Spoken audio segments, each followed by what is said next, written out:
자, 여러분 반갑습니다. 오늘 이제 제국주의 열강의 침략에 대해서 공부해 보겠습니다.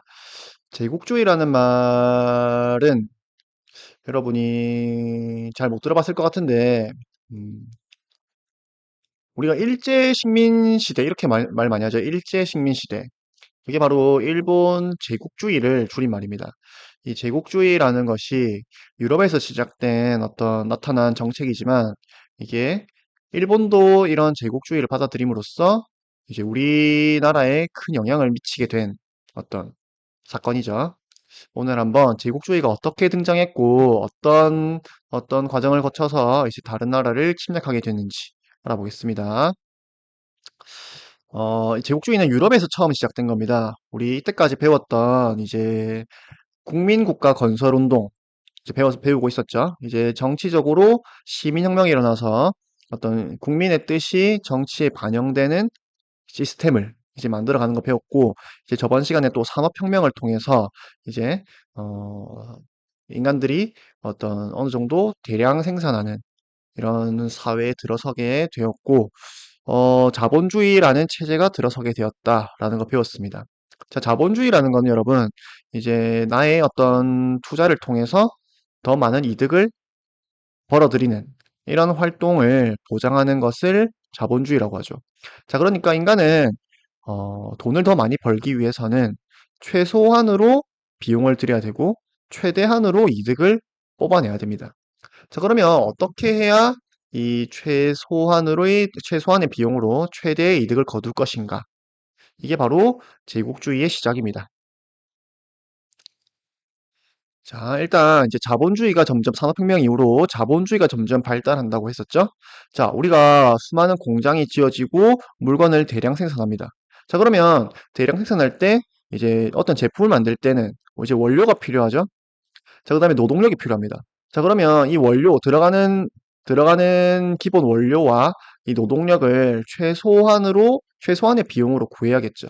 그러니까 값싼 원료를 구해야 되고 노동력은 이제 저번 시간에 말했듯이 인클로즈 운동을 통해서 농촌에서 수많은 일자리를 잃은 농민들이 도시로 올라온다고 했죠. 노동력은 충족됩니다. 자, 그다음에 제품을 만들면 어떻게 됩니까? 제품을 만들면 이제 이걸 팔아넘길 수출 시장이 필요한 거죠. 자, 그러니까 이런 어떤 필요성이 자본주의가 발달하면 발달할수록 이런 필요성이 더 증가합니다. 자, 그러니까 이걸 위해서 이제 다른 나라를 이제 침략해서 식민지로 만들어야겠다라는 이런 사상이 제국주의입니다. 자, 근데 여러분 생각해 보세요. 우리가 어떤 평화롭게 살고 있는 나라를 침략해서 식민지로 만든다. 이건 사실 우리가 필요해서 한다고 해도 사실 도덕적으로는 잘못된 행동이죠. 뭔가 인간이 하면 안 될 것 같고 이 유럽인들이 지금 이런 변화를 겪고 있으니까 유럽인들도 우리 종교가 그리스도교니까 이제 그리스도교 문화권에서도 뭐 약한 사람을 도우라고 하지 괴롭히라고 하진 않으니까. 자, 그러니까 이런 제국주의라는 게 필요하다, 식민지라는 게 필요하다 할지라도 그건 도덕적으로는 올바르지 않은 겁니다. 자, 근데 그걸 도덕적으로 정당화해주는 이제 사상들이 생겨납니다. 그게 바로 사회 진화론과 인종주의라는 이제 이런 두 가지 이 새로운 사상이 생겨나면서 야, 그러면 우리 다른 나라를 식민 지배하는 게 나쁜 게 아니네. 이런 이론을 들으니까 그게 바로 사회 진화론, 인종주의입니다. 자, 사회 진화론부터 배워보겠습니다. 사회 진화론은 여러분이 처음 들어보겠지만 다윈의 진화론은 여러분이 이제 좀 들어봤을 겁니다. 진화론 우리가 어떤 환경에 적응한 개체만 살아남아서 번식을 계속해 나간다는 거죠. 그래서 환경에 적응을 못하면 이제 잡아먹히는 거고, 이어나갈 수가, 그 종의 어떤 번식이 불가능해지죠. 대신에 살아남은 놈은 더 번식을 할 수 있고, 더 강한 개체로 인정받는 거죠. 이 환경에 적응했기 때문에. 자, 그러면 생각해 보세요. 이 자연이 지금 다윈의 진화론이 이제 처음에는 욕을 많이 먹었지만 점점 이제 정설로 받아들여져 가는 과정에서 야, 그러면 자연에서 저렇게 어, 약한 개체는 도태되고 강한 개체만 계속 이어나가는 이런 게 자연의 섭리라면 그러면 국가는 왜 그렇게 하면 안 되냐? 국가도 약한 국가는 이제 살아남지를 못하게 되는 거고 강한 국가만 살아남는 게 당연한 거 아니냐? 이게 바로 사회 진화론입니다. 그러니까 이게 강대국이 약소국을 이제 지배해도 되는 거네.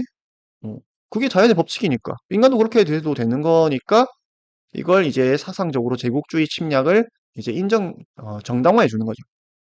그 다음에 인종주의. 우리가 보니까 여러 가지 이제 전 세계를 이제 돌아다니면서 사람들이 사는 걸 보니까, 야, 백인이 제일 기술이 발달해 있고, 백인이 제일 똑똑하고, 나머지 인종들은 다 아직도 농사 짓고, 막, 뭐, 왕 밑에서 저렇게 괴롭힘 당하면서 살고, 음, 기술도 없고. 그러면 우리가 백인이 훨씬 우월하네? 그러면 우리가 그 나머지 애들을 좀 음, 구원해주자. 똑똑하게 좀 만들어주자. 이게 바로 백인의 짐이라는 당시 이제 이런 상황을 보여주는 시입니다, 시. 예, 백인의 짐이 뭐냐면, 백인의 의무가 뭐냐면, 이런 원주민들은 정말 멍청이 같고, 정말 힘들게 살고 있네.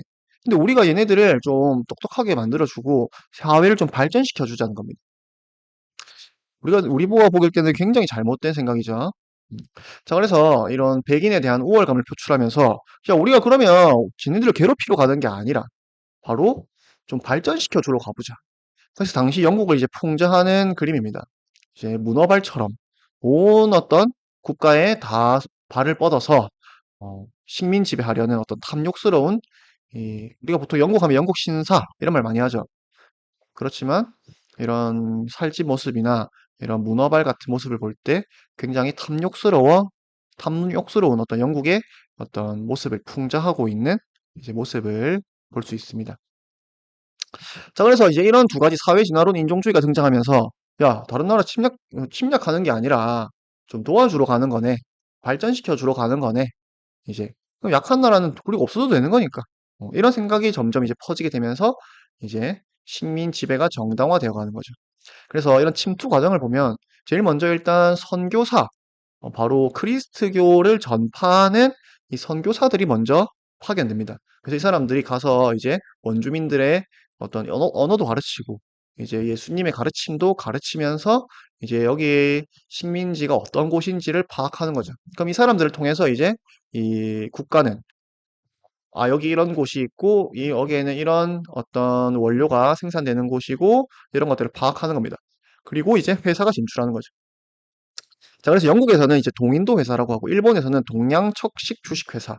이 동양척식 주식회사가 우리나라에 많이 진출했었습니다. 영국의 동인도 회사는 뭐 세계 곳곳에 다 진출했었고, 자, 그렇게 이렇게 장사를 하다 보면 뭔가 갈등이 생기겠죠? 그러면 이제 출동해가지고 우리의 힘을 보여주는 겁니다. 보여주면서 이제 강압적으로 우리의 어떤 식민지로 만들어가는 거죠. 자, 그래서 이런 어떤 종합적인 어떤 과정을 하나의 그림으로 보여주는 유명한 그림입니다.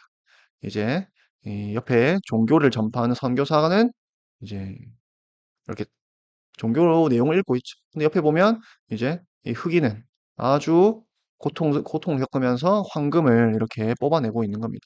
그래서 이런 제국주의가 이렇게 전파가 아니라 제국주의가 침략하는 이런 과정을 이제 하나의 그림으로 보여주는 상황이고요.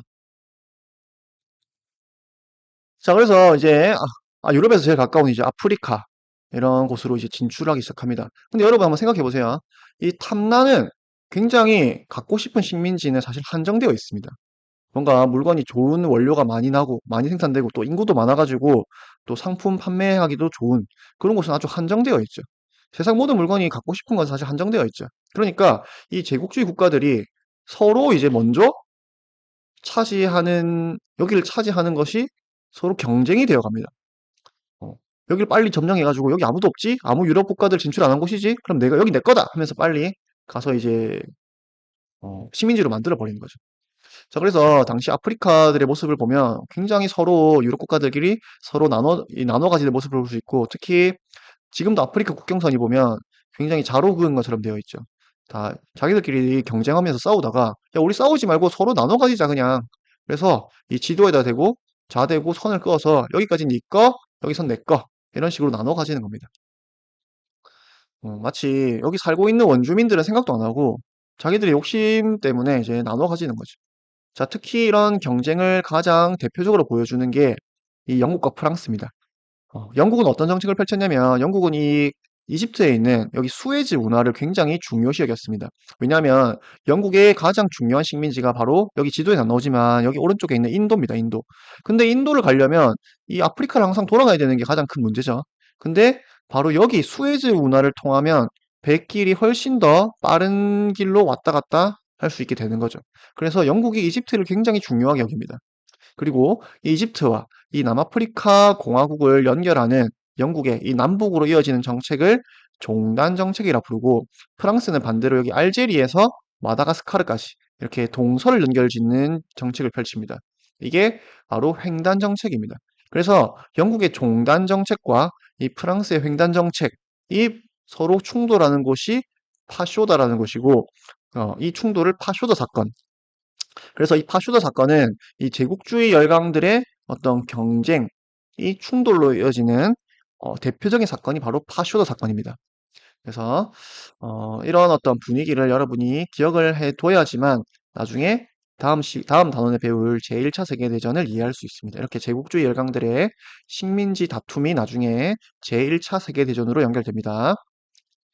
여기서는 그것까지는 알 필요 없고, 이렇게 충돌하는 상황까지 말면 됩니다. 그 다음에 아프리카뿐만 아니라 아시아도 마찬가지입니다.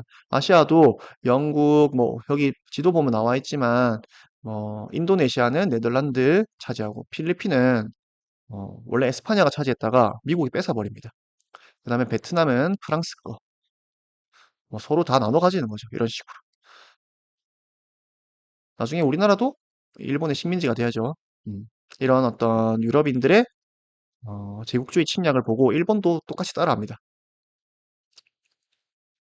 자, 우리가 지금 이제 중단을 잠깐 정리를 해보겠습니다. 우리 지금 정치적으로 시민혁명 일어나서 민주주의가 형성되어 갔고 산업혁명을 통해서 자본주의가 등장하면서 이런 것들이 유럽에서 엄청 큰 변화가 나타납니다. 그래서 유럽에서 국민국가라는 것이 형성됩니다. 자, 근데 이제 국민국가 형성되고 나서 이 자본주의적인 어떤 이득을 추구하려는 움직임 때문에 이제 제국주의 정책이 일어나면서 유럽은 이제 적극적으로 곳곳을 식민지 점령하는 모습을 우리가 배우고 있습니다. 자, 이제 중단원 2까지 끝이고 중단원 3은 이제 유럽 이야기 끝입니다. 유럽 이야기가 아니라 그럼 이걸 대응하는 나머지 대륙들, 유럽이 이렇게 이런 어떤 침략을 하고 있는 상황에서 발전과 침략을 하고 있는 상황에서 아시아와 아프리카는 어떻게 대응을 했는가? 그냥 당하고 있었을까? 자, 먼저 크게 두 가지 반응을 하는데, 첫 번째는 저항입니다. 당연히 이제 이상하게 처음 보는 이상한 머리도 금발이고 뭐 눈이 파란색인 애들이 쳐들어오면 당연히 이제 서로 야, 우리 전통 문화를 지킬 거야. 너는 뭐냐 도대체. 저항을 하겠죠. 근데 나중에 이제 싸워보니까 너무 센 겁니다. 야, 그러면 쟤네들이 어떻게 저렇게 세진 거지? 쟤네들의 세진 과정을 좀 알아보자. 알아보니까 아까 위에 중단은 1, 2에서 본 것처럼 시민혁명과 어떤 산업혁명, 이런 것들을 하고 있는 겁니다. 그래서 야 그러면 우리가 쟤네들과 맞서 싸우려면 일단 쟤네들을 먼저 배우는 게 먼저다. 쟤네들처럼 배워서 우리가 똑같이 강해져야지 우리가 우리 걸 지킬 수 있다. 그럼 배우려는 움직임이 나타납니다. 그래서 이런 두 가지 어떤 대응 방식이 이제 아시아, 아프리카에서 곳곳에서 나타납니다. 그래서 오늘 여기까지고 다음 시간에는 저런 걸 배우게 됩니다.